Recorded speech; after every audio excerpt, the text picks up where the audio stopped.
be some things that we have to do for that. But if that is the case, I'll work with you otherwise to get that done. Okay.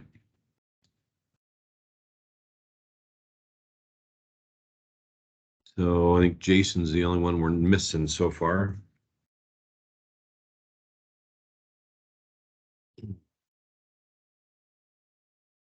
Hi, Patty. Hey there, Patty. Hey, Heather. Hey, David. Wes. Hi. Yeah, hello, everybody. Good to see you all. Wes has an impressive picture of, looks like going to the sun highway up there. I go into our conference room so that I can get the American flag and legal books behind me, so I look smart. We'll buy it for today. Okay, thanks. Yeah.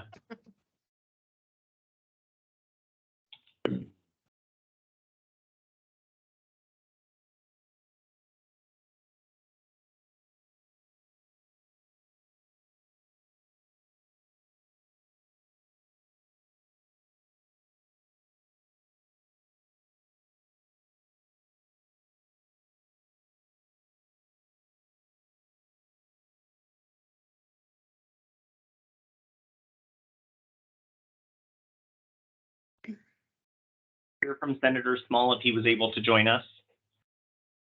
He confirmed the invitation. Okay. But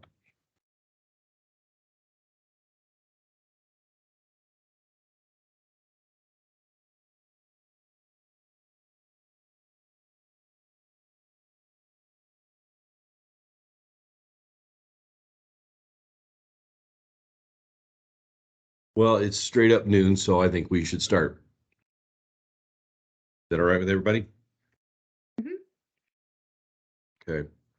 I guess formality, call the meeting to order for the Workforce Policy Committee, Wednesday, September 7th. It's noon. And we'll go into the first order of business here. Wes put together this agenda for us. Appreciate that, Wes. Let's talk about SWIB board goals, developing review statewide policies for the coordinated service delivery through the state's one-stop delivery program. Wes, you want to help us with that? Sure. So as we looked at all of the goals, and as Chair Hotpov and I kind of disseminated the current goals of the board, we tried to put them with the committees that were most appropriate. And this was the one that kind of fit the committee. Now that's a goal of the board in general that have been long-standing. Those are kind of the continuous goals. I know the goal of what Chair Hotpov was hoping for is to create some actionable goals to recommend to the board at the next board meeting. And those will be actionable items out of this committee, and that hopefully then align to the overall goals of the board in general, which is the one that was stated for this committee is the one here shown, the develop and review statewide policies for the coordinated service delivery through the state's one-stop delivery system. But that's not the end of it. So if there's more, or you all want to take a look at any more, if you click on that hyperlink, it will take you to the SWIB goals that are listed online. And you can, if you had other questions about that. Okay, I did look at that. Did everybody? I don't know if everybody else looked at it too, but I think that does give a pretty good overarching view of, how, especially with this reconstituted sort of board and vision now, feels like there's a lot of lanes we could drive in. If we kind of keep it as narrow as possible, we'll do better. So do you and the chair see the output from this committee and this meeting being some specific things such as XYZ apprenticeship program growing by 50%, or do you see it even more specific than that as to MCA code, whatever, be repealed? What do you think on that? I don't think that the chair had an idea you wanted to learn from you all first. more so it was to determine if there is policy that needs to be reviewed and if there's legislative action that is requested. The other is if there may be testimony needed in front of the legislature about the SWIB and what the SWIB is hoping to accomplish. That may come from this group. In addition to that, it could also be reviewing future policy that may be outside of WIOA if needed. But that's what you all are here to determine. Is that where you want to fall? Is that where you want to, kind of where is it that this committee wants to be a part? Where do you want to see yourselves? And that's what the chair was hoping to learn from you all. But those are some of the coordinated efforts that he hoped would also happen. Okay, well, we may have some challenges at some time determining whether it's a statute or something that can be changed through rules, such as the apprenticeship modification that happened here a few months ago. I guess we'll just kind of leave that on the back burner and just start with concepts and visions of things that we think would enhance the process. Does that sound good to everybody? And that's a good observation, David, as well, as if something similar to the apprenticeship ratio change is something that this group wants to look into, I think that would be a great use of your all's knowledge and abilities as well. Okay, so let me ask another question then too. In light of the red tape reduction task force and the effort that's coming through the Lieutenant Governor's office, do we need to set up a do we need to set up a meeting with the Lieutenant Governor? That is up to you. If you would like to, I'd be happy to request that. Maybe after today's meeting, if you and Chair Hopov would want to, if you saw a reason for that, I think that would be great. Okay, sorry, Jason just texted me, so, or IM'd me, so he must be on another call somewhere. So let me. Is the link that I sent out, is that the one that everybody got on, or is it the link that, I guess I don't know which link we're on, sorry. I popped in from the meeting request, but it should be the same link on the agenda. Okay, let me just.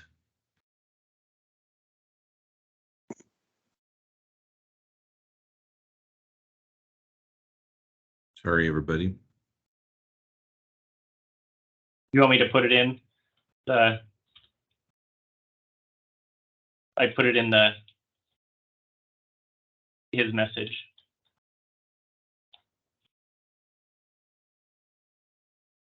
Okay, now Mary Heller is typing in something. Sorry. Oh, there we go. Okay, you got it. All right. All right, thanks, Wes. Looks like Jason will join us shortly here. Okay, thoughts, everybody? I mean, would we like to have a quick conversation with the Lieutenant Governor about that? I mean, it's kind of a broader topic than maybe workforce issues, but she might be able to pick out some specific things within there. I would say after today, if you think that there's a reason to do so. Okay.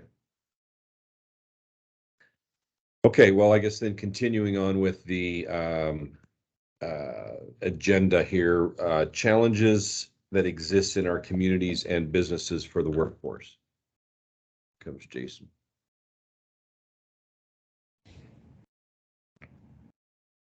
Senator Small.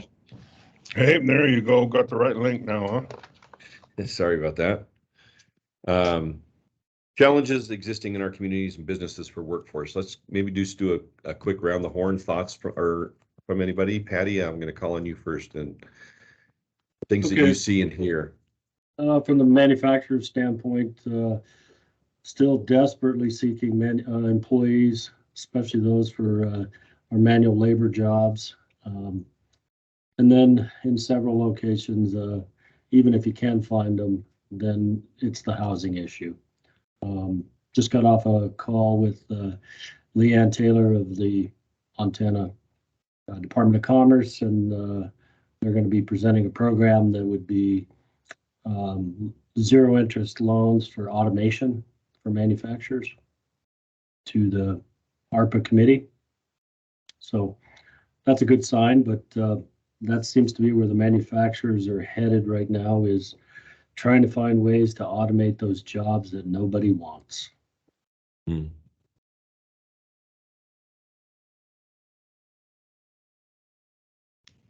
Heather, how about the medical side of things, hospitals, care? Well, I don't know if you guys have been reading the papers, but there's been quite a few articles in the papers recently in regards to the challenges that hospitals are having across Montana as well as in the nation in regards to workforce. I guess we're lucky in one sense. You know, we're able to find travelers at times, but the cost of those travelers is excessive. And sometimes we can't even find travelers to find those to place in our hospitals to help with providing patient care. So same as Patty, trying to find, it's not just entry-level positions either at the hospitals, it's across the board, it's professional positions as well. And then housing is also an issue, but I do have, I don't know if this is the time now, David, or not, but I do have a thought in regards to, I don't know if it's a solution, but it'd be a start of a solution. At least we'd know where we're at. In the state of Montana right now with the licensing bodies like the Board of Nursing, that's what I'm familiar with, but all boards who license, and not just medical professionals, you know, they license plumbers and, you know, there's lots of licenses out there. Anyways, we don't collect data on any of our licensees in the state of Montana. So we don't know how old anyone is. We don't know what their education is. We don't know if they work full-time. We don't know if they work part-time. We don't know anything about our licensees in the state of Montana. And I don't know how we, as a state and as a SWIB, can move forward with making suggestions or recommendations in regards to workforce if we don't know what our workforce looks like now. So I have reached out to the Department of Labor. I first reached out with Charlie Brenton when he was in his prior position before he's the director of DPHHS, and talked to him about that. And I have contacted Department of Labor. They think they can do it by rule and maybe not have to do it through legislation. But I think if the SWIB board could support this thought or recommendation to start collecting data, I know it might be in conflict with the red tape because we are asking more, but I just don't know how we can make decisions, and I don't know how we can ask our higher educational institutions and our two-year institutions to open up new programs or extend programs if we don't know what we're working with currently in the state of Montana. So that's just my 2 bits. Interesting. Heather, I've put in a note about that. And who did you reach out to at DLI for data? Let me look at my emails real quick, Wes. I don't remember the name off the top of my head. We've sent emails back and forth. But it sounds like with the Department of Labor, they've already, I think their rules are closed right now, the ones they're going to work on, and then they're going to open up an opportunity to look at more rules as of January, if I remember correctly. So but let me look. I'll put it in the chat box. And as you all know, Barb Wagner is currently the interim division administrator, and I'm meeting with her later today. I'll ask about that for licensee and demographic information and see what I can find from her about that. See if there's maybe an easier route to just pull some data. Yeah. And I do have, if you guys are interested, at least other states are collecting data on their licensees, especially nursing. And that's what I'm coming from, that side, obviously. But there is already a group of questions that are asked nationally in certain states. And so we could start looking and comparing ourselves to other states too. So just a thought. Thank you.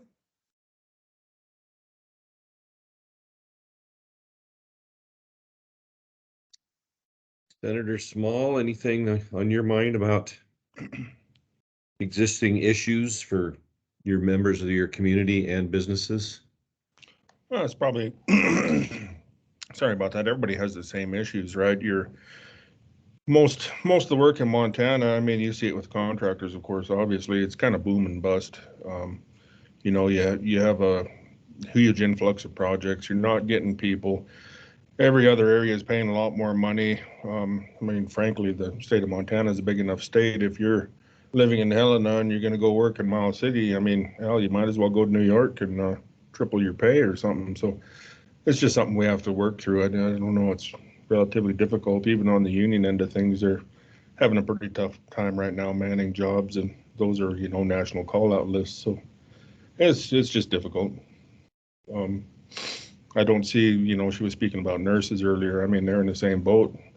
I would suspect luring a traveling nurse back to Montana at $45 an hour contract wages is probably difficult when they can be in Boston and knocking down 75 or something because they're still traveling. I mean, I really think at the end of the day, that's the issue everybody's dealing with at the moment, and I don't know how it fixes itself anytime soon. So that was just my thought. It feels like on the traveling nurse issue specifically, my daughter was a traveling nurse for a while, and she took different jobs to see different parts of the country.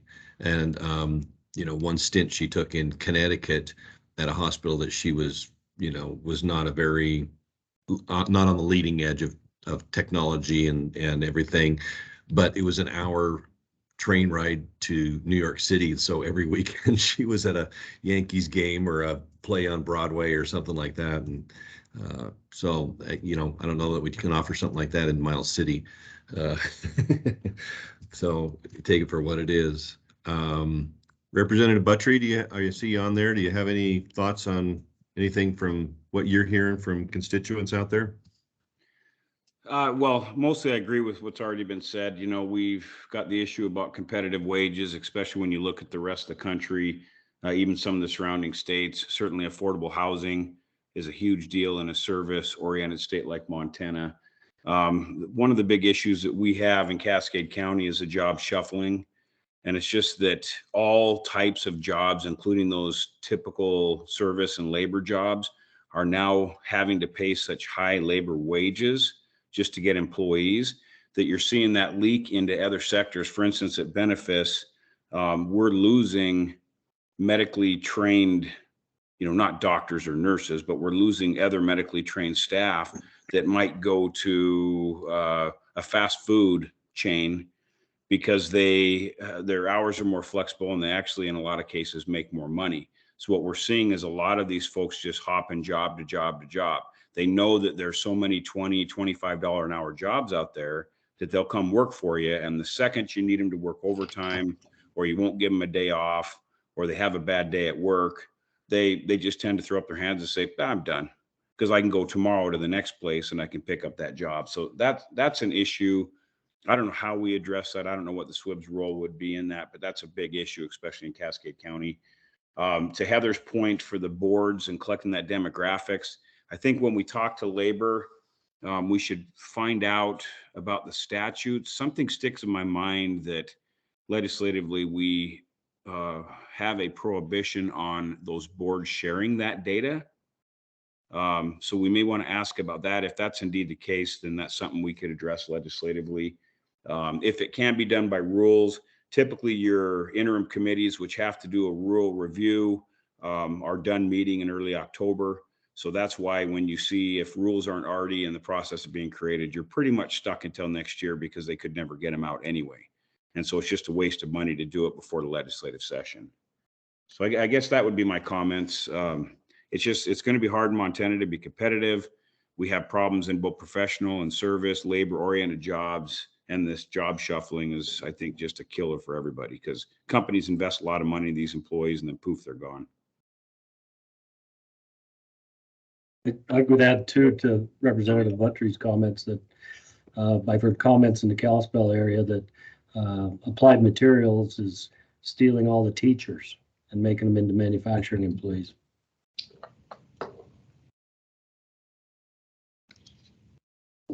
Right, pays off their student loans for them too a little faster.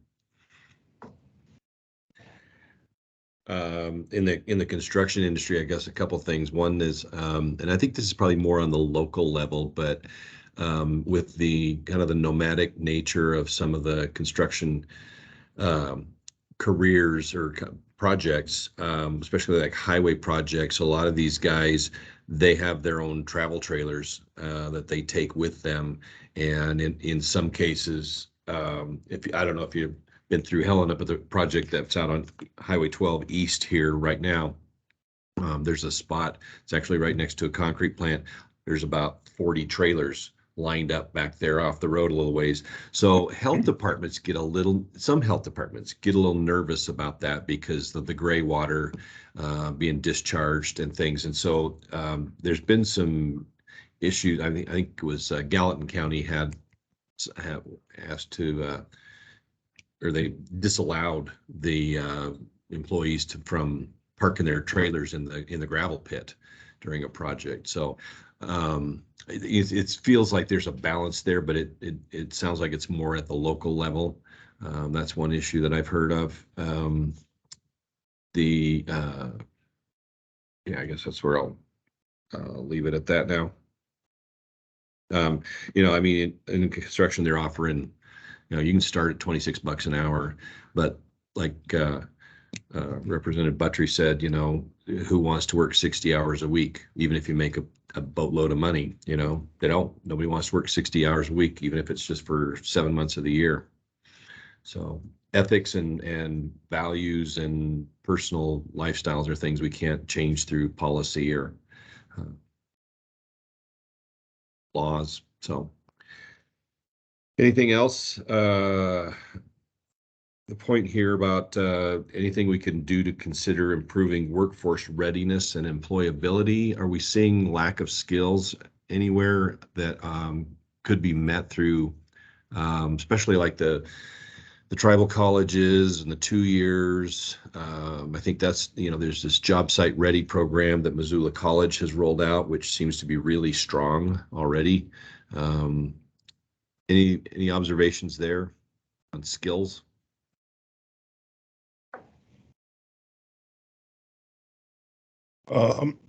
This is Jason Small again.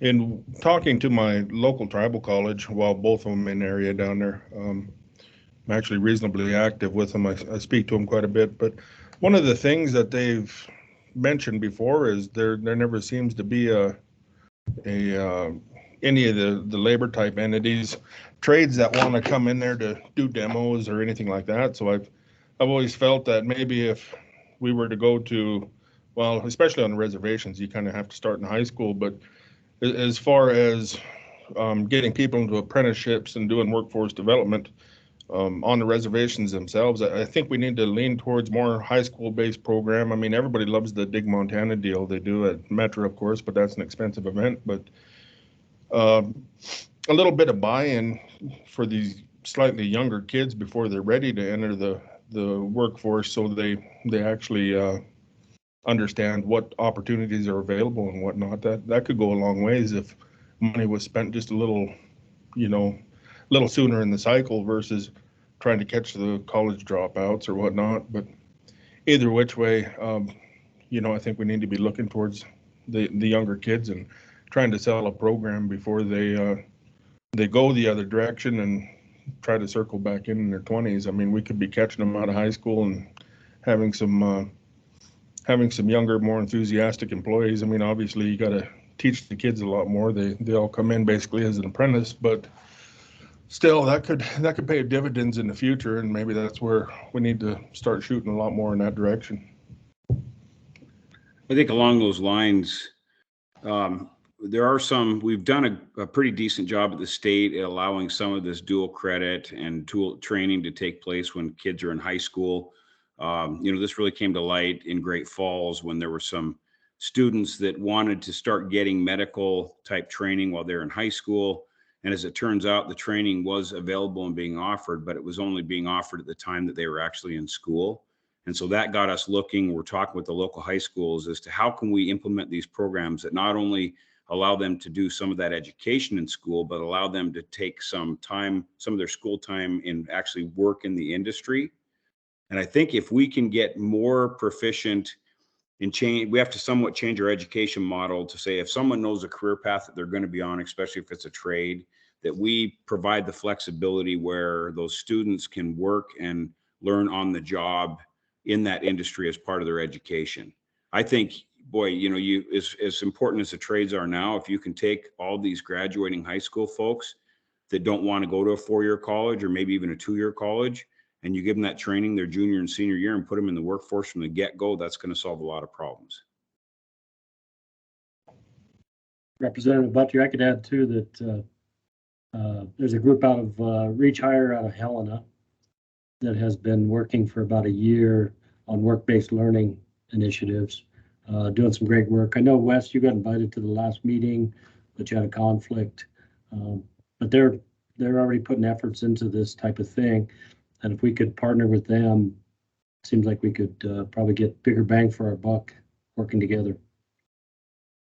And I think generally the school districts support it. In Great Falls, we went to the Great Falls Public Schools, and they said, yeah, we got to figure out how to do this. Let's find those industries that need workers, and let's figure out how to get their curriculums and allow those students to leave campus and go to work and learn on the job and count that as part of their high school degree. So whether we have to do anything in statute or it's just putting the right pressure on the right folks, educating the right folks, I don't know how we get it done, but it's a great way to feed our companies with workers. We've been having some good conversations for the last month or two with the folks from the Digital Academy. And I'm wondering if you just talked about, putting pressure on the right people. I mean, I think they're kind of open to growing it and expanding it. We're talking with them about bringing in a program called NCCER, National Center for Construction and Education Research or something like that. But they have a digital platform that they can deliver. And so we're trying to link that up. I don't know if there's other examples out there in manufacturing or the hospital in medical care industries, but I mean, it seems like we've got a good backbone there for a delivery system. How can we, and maybe that's something we come up with, is exploit that backbone that we've already got built? Yeah, and understanding that that's just part of it. And I think there was a time when the digital learning could get the kid everything they needed, but now it seems with folks needing bodies and jobs now, as part of that education is actually on the job learning. Sure. So it wouldn't be sitting in front of a computer. It would be actually, instead of going to school, or at least for part of the day, going to the employer and learning there instead of in the school environment. I think a combination of both. Right now there's Society of Manufacturing Engineers. We sponsor them for the state of Montana, but they have over 500 online classes that can be taken. So I actually took one of the classes just to check it out, how to use do acetylene gas welding, and it was a tough class, and it didn't give me enough to actually be good at it, but it sure gave me a good starting point that I could go out there and attempt it without being a complete newbie. But combination of those two, I think, really works fantastic.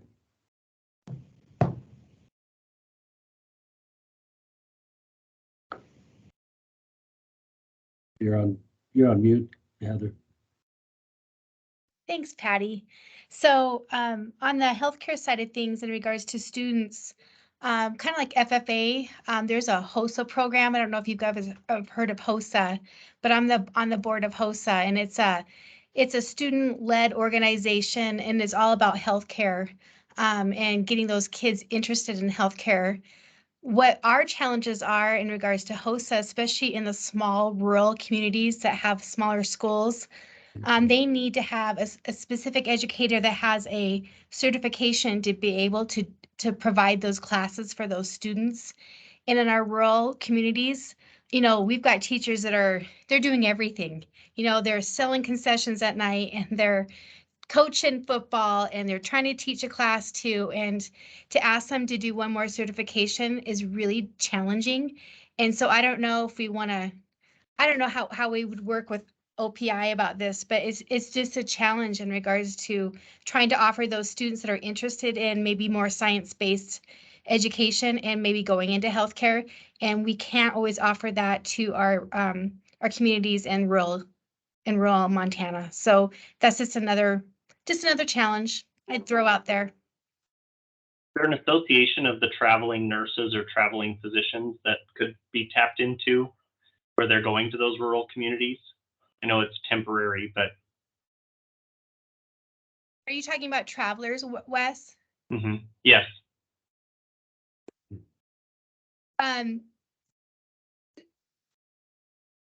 So ask that question again. Sure. If where a lot of those travelers, nurses, doctors are traveling to those rural communities as it is there a way to tap into them To help with that? I know they're temporary, but something to, I think that would probably have to be built into their contract, and then you'd probably have to pay them on top of that. And their hourly rate already is quite high, and I'm gonna guess the school districts can't afford that. Because you're Sure. talking like an OB nurse right now, at least in the a year ago, traveler nurses were making $200 an hour as an OB nurse. Hmm. And and that's gone down a little bit, but it's a great idea. I just don't know if they would be able to do it just because of the logistics and the cost of it. Plus, they also need to have that teaching background. You know, there's a combination there. So Something else we might want to consider, and this isn't necessarily popular with the union folks, but because we went through this with the nursing compact, but it's for the ability of folks that are educated and licensed in other states to get reciprocity. And so they can immediately join the workforce when they come into Montana. I would love to see that. You know, we've tried to get the military trainings directly correlated to skills training that's required non-military, so you can get them right in the job. And that's been a hassle. We've got some more work to do there, but there's a lot of folks that would love to live in Montana. Folks that are, you know, Jason and my age, who aren't necessarily living dollar to dollar and, you know, are willing to sacrifice a little bit of pay to live in a place like Montana. I think they'd come here if they knew that they didn't have to go and do all the work to get certified to do something that they're already doing. And that should be a big push. I think the governor's pushing for that, but I think that could help with workforce. Yeah, that's I was a really good contacted point. by I was contacted by an out-of-state master plumber who had that same struggle trying to get in here, and so I've been trying to help him negotiate that too. And I'd also like to figure out if some of that stuff can be handled through rules. That'd be easy. But yeah, that'd be. I think that ends up maybe being one of our main priorities here. Is that's skimming off of something maybe that's already, you know, fishing where the fish are, getting them in here when they're already interested. Yeah, rules could be a short-term solution. If possible, if we could get it statutory, it'd be great. Because Yeah. the problem with rules is you get it in rules and then you get a different administration or you get a different leader of labor. Then they come in and they change the rules back. So something we should look at, if the governor, lieutenant governor have interest in some sort of reciprocity, broad language for these boards, we should definitely pursue that in this next session. I agree, Ed. I know last session, the licensed clinical social workers, Shodair was having a terrible time trying to find staff, and there was people wanting to come in the state, but they had to like do extra 1,000 hours of clinical, and it was like, oh God, they're practicing in another state, for God's sake. I mean, so I think that would be great. At least on the healthcare side, I totally be supportive of that. Well, like we can come out with a broad statement about where applicable. Yeah, I think that's a great priority for us. Yeah. Any other things that are opportunities that we're hearing about or seeing along the way? I guess, Wes, it seems like we focus, obviously, because of the nature of the 5 people on this call, we're focusing on trades and skills. You know, I don't want to neglect, you know, the professional side of things, but, you know, are we okay just traveling down this more skill, more blue collar, more path, you think? I can't speak for the governor, but you were all put on the board for a reason, and you 3 represent 4 of the key industry sectors that the governor is focused on. The other is IT. So yes, I would say you're probably going down the right path. That I think that the trades are most crucial right now, and I would say trades including and healthcare, and especially within skilled nursing, a lot of the nursing professions, and they're just as important. So yeah, I would say that would be on board with what the governor's hoping for. That's why you were all put on the board or asked to be part of the board. Okay, fair enough. Thanks. I can add that professionally in manufacturing, there are so many open professional jobs right now. It's shocking. I just tried to just replaced a person in Kalispell. It took me 8 months to find somebody, and my starting salary was $100,000, and I had people turning me down saying that's not enough to live in Kalispell.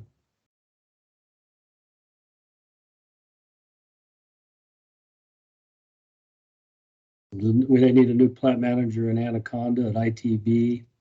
Need a new plant manager in Pablo, actually, at S&K Electronics. And that's just the beginning.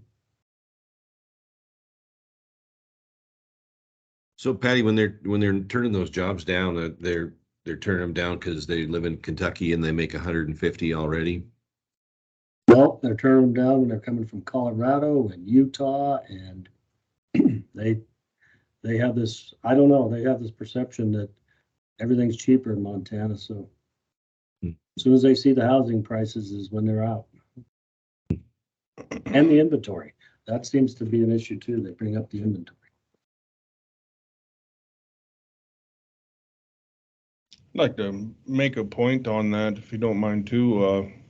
I spent 20 years traveling the country working, and Montana probably is one of the worst places to actually come hit a short-term job. You can go to Chicago, find housing, and buy food cheaper than Montana. You could spend all year on the coast. As long as you're not trying to stay somewhere nice, you can find housings, rentals, motels, everything cheaper than here. And then our wages are pretty low compared to the rest of them. So I think once people travel just a little bit, if somebody's used to making a wage, say in West Virginia or a place like that where your cost of living actually is low, and we're only offering them $2 more than they were making there, they get here and a week later they're trying to leave because it's terrible. Yeah, the good news, at least a little bit of good news, is that the housing boom is drastically slowing. We are seeing, even in places like Bozeman and Kalispell, that there are a lot more inventory on the market. And we're seeing in most communities, even Cascade County, which is something really unique for us, a number of large workforce housing type developments being started. So I think over the next 2.5 to 3 years, we're going to see a lot of houses on the market, including a lot of folks that overbought and need to get out of them. And you're going to see more availability of workforce type multifamily housing, but it doesn't solve the immediate problem. But if you look long term, I think we're making strides. It seems like it should be, we should also be paying attention to the governor's workforce housing task force and the things that they're talking about and looking at. So that, well, maybe, I don't know that we can come out with some kind of actionable item, but maybe we can offer resources or commentary as that process is going along too. Because if we each in our 3 areas have, even if it's just analogies or stories that we hear that we can pass along, we should be trying to do that for them too. MHA did a workforce demand survey. I've done 2 of them now. The first one was probably, 18 months ago. And then we did another one a year ago where we drilled down a little bit more, but we have a lot of good data in regards to some of the challenges and why we're having a hard time finding and what some of the institutions are doing in regards to solutions. So I'm happy to share that survey and the information that came out of it if anyone's interested. I would really like that. I would sure go after my guys to fill something out like that. Yeah, we had a really good return rate too. It was well over 50%. So good information from both critical access hospitals as well as PPS hospitals. And Heather, if that's something that I can share with the board and or post online and share with the interested parties list, there are about 150 folks on that. if anybody could benefit from the work you did, that would be great. Yeah, I want to share it with everyone because we're all in the same boat. So Just in Gallatin Valley, they've already lost one manufacturer due to workforce issues, and I think there's 2 or 3 that are actually seriously considering moving out of state. how many jobs is that, Patty, if they were to move out of state? How would that impact? Couple hundred. And it'd impact those communities significantly too, I would think. Yeah. Yeah.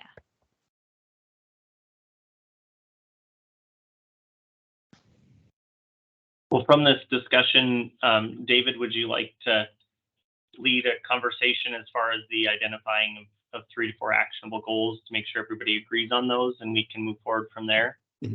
Yeah, I think so. Yeah. So I think obviously, I mean, to me, the reciprocity issue is a real high one that we should be addressing. Everybody agree on that one? Okay.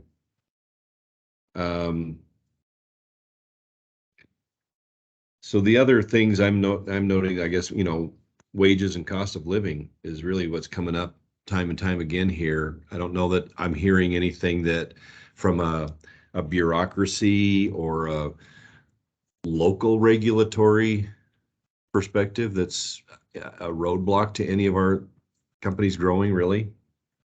Is that, you guys agree with that? I think there are, I don't know if there's, obviously the licensing of an individual, most of that is the issues with the boards and labor.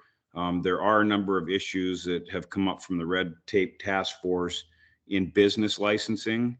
And I know the governor's heavily focused on that. I met with Revenue a couple weeks ago, and they've got a list of about 30 bills that are meant to reduce some of that regulatory burden. So I don't know what our role could be in that, but the governor has put a lot of effort towards business licensing.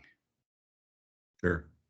Well, if it's easier to license your business, it's one less hurdle to overcome as you're growing your company. Maybe that's another thing too. We could, and Representative Buttry, whoever you met with, or somebody in labor, maybe it's even the director or somebody, get on here and talk with us. Maybe we pinpoint those 20 or 30 things, have them do a presentation about what those are and how we can get behind and push those. Is that? Yeah, I think, like I said, when we're talking employee issues, I think it's labor. I think a lot of the employer issues, they're trying to address a lot of those through commerce and revenue. Okay. So labor probably won't be able to help much with the employer stuff. Okay. And the Secretary of State's office did, and correct me if I'm wrong, cut the business licensing fee in half, didn't they, just this year? Mm-hmm. Yep, that's correct. So what is the cost now? Half of what it was. I'd have to go on and look. I don't know. Last I remember it was $15, so you cut it to $7.50. I can look for you, Patty, and I can send it to you. I just remember seeing an article about it. I don't remember the cost though. Oh. Are you saying, Patty, that's not going to impact their operational budget that much? Is that what you're Yeah. getting at? I don't think that's going to be a big recruiting tool.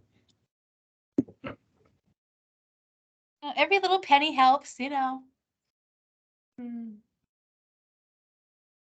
But maybe commerce is a good outreach for us to talk with them. Wes, do we have some commerce representatives on the SWIB, don't we? We will not, no, but Scott Osterman okay. will still be happy to provide any, he's terrific to work with, and he could, should there be a question, I'd be happy to reach out to him if you'd like. Yeah, maybe we direction on that, and or if you wanted to. Would you guys all want to be on a call with him? I think that would, put a little muscle behind our efforts. Yeah. Okay. Wes, do you want me to lead that, or would it be better coming from you? It may actually be better coming from you if you wanted to do that, if you have the time, David. But I'm happy to do whatever you'd like. I just think you might, you could clarify too a little bit more what the need would be and how it would benefit you all as in the industry and business professionals. You know, one thing you could add to the agenda with him is I've seen 2 news articles in the past few days about Accelerate Montana, and maybe an update on what they're up to.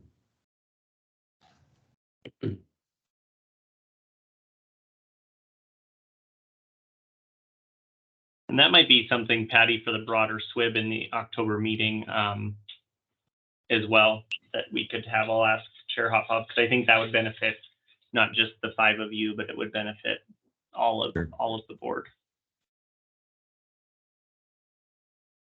I'll reach out to Paul and ask if that's something that he'd be willing to do.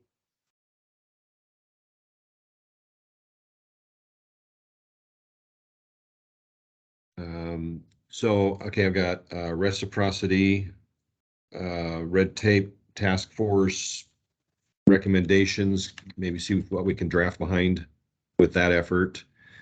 It seems like collecting the data on licensing, and that could be, is that something that we want to add to our list of priorities here? Give Heather a little help here. I'm happy to, yeah, and I have that.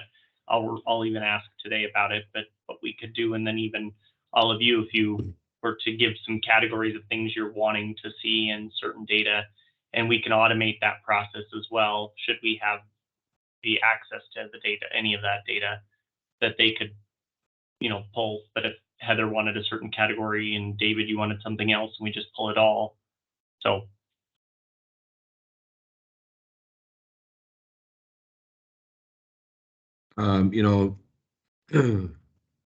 Senator Small brought up too, we need to get more into the high schools, and I would say even into the middle schools. What barriers can we kind of address to get, it feels to me, I've met with our new incoming executive director of the school administrators, Rob Watson and Kirk Miller, about trying to get into the schools a little bit more. And, I feel like, when the military is in there doing their recruiting in the hallways, those guys look good in uniforms, that's for sure. And I can't compare a carpenter or a welder with a guy in a uniform, but it feels like, obviously there's privacy issues that we're always dealing with on that interaction between a minor and somebody out there. I guess I'd ask our 2 elected representatives, is there anything we can kind of do to, with being respectful towards that privacy and the importance of privacy in the state of Montana, especially in the legislature, but yet expose young people to opportunities more? Or are we doing the best we can? I think you can probably do more. I don't think there's anything that's in state statute that would stop someone from going in and providing those type of opportunities or education to kids. I think you need to work with the local school districts to find out the best avenue to do it. Make them feel comfortable that you're protecting the kids and their data. Mm-hmm. But Jason, correct me if I'm wrong, but I don't think there's anything from a state level that we'd have to do. It's just more local control. Right. It should just be, well, actually there is the only thing I'm aware of on a state level is like 2 sessions ago, we implemented some measures that they can no longer track students from year to year on info. But other than that, there should be nothing that would affect what we're doing. And I think Department of Labor might be trying to start up some form of program that is dipping a little further into the younger kids, but I can't remember exactly what it is or if it's coming to fruition right now. I'll have to ask around. I forgot, but no, I think legislatively we're fine. And I can bring that up on Friday is the Education, Training, and Upskill Committee meeting, and I can bring that up there too. Superintendent Arnson should be on the call. Bo Brunsma from Billings Public Schools, and I could ask about that data sharing, and if they see that there is an easier method, what's prohibiting us from obtaining any of that data, and see. I know they've all talked about it in the past, but bringing it up there might become a priority for that committee too. Well, and it might just take parental concurrence with, you know, these guys are going to be here presenting, get your parents to sign this sheet. But if you are going to talk to OPI, again, just like I said earlier, I'd really appreciate it if you could bring up some way that we could better support on the job training as part of high school education. I think that is going to be a game changer for our businesses. And Senator Representative Butcher, that group, Kelly Cresswell, Helen has been working on that with OPI, and I think they're trying to go towards where you can, even no matter what whatever the job is, you still get credit for it, which was something that would help too. So I think the argument was that, you know, sweeping the floors at the local lumber mill is still good for you as a kid and exposes you to the industry, Right. And should be credited. David, out of curiosity, or Patty, you probably might know this, are there like student-led organizations like FFA and whatnot in the construction and manufacturing world? I'm ignorant to this. I don't know if there is or not. Not manufacturing. No, and in fact, we try and we try and support FFA because we know those kids are out there. They're fixing balers and they're fixing, you know, Right. harvesters and stuff like that. So they're mechanically inclined, and maybe they might be interested in working in a shop where they don't have to go out and travel around. They might be, you know, just fine with that opportunity. So USA and Skills USA dip into Mm. both of those, but not directly.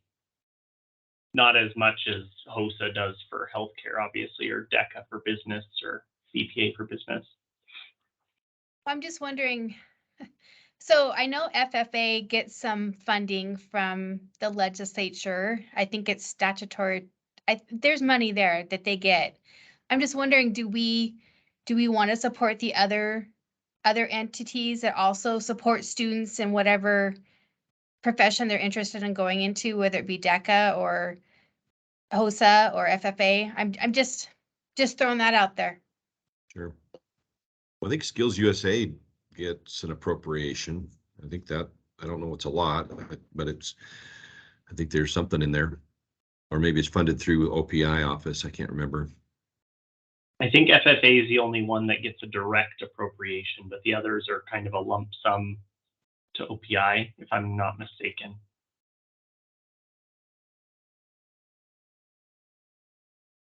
Representative Buttrey or Senator Small, you may know that more.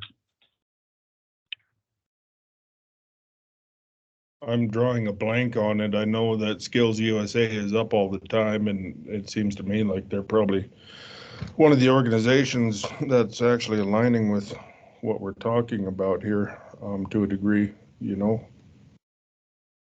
Yeah, it's certainly a growing program, so that's good. Great. So I guess we're kind of running into the end of our time here. I guess wrap up and set some goals. I'll try and get a hold of Director Osterman and see what I can find there, and maybe if that might be worth a meeting with all of us, or at least a memo or sharing information or something. And Any I other can ask at the Friday meeting for education, upskill, and training the 3 questions I have on education, information, data sharing that are supporting on the job training, and then the appropriations, how those are disseminated for the career and technical student organizations. I'll add those to my notes at the bottom, but Perfect. As far as notes, otherwise, I'll also send those out, and please correct me if I mistakenly typed something in wrong.